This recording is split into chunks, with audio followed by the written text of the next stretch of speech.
நார்மலான ஒரு அறிக்கை ஃப்ரம் தோனியில இருந்து வந்திருக்கு. தோனி சார் என்ன சொல்லியிருக்காரு, அது சுட் மை லாஸ்ட் சீசன் இந்த மாதிரி வந்துட்டு ஒரு இதுவும் சொல்லியிருக்காங்க இல்லையா.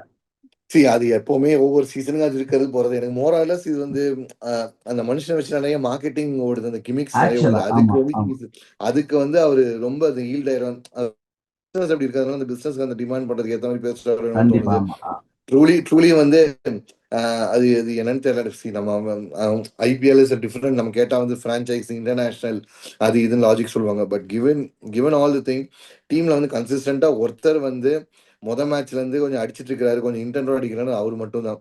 எஸ், ஆர்சிபி கூட வந்து அஸ்வின் பின்னாடி வந்தாப்புல, போன மேட்ச்ல வந்து ஹூடா பின்னாடி வந்தாப்புல, எல்லாம் ஓகே.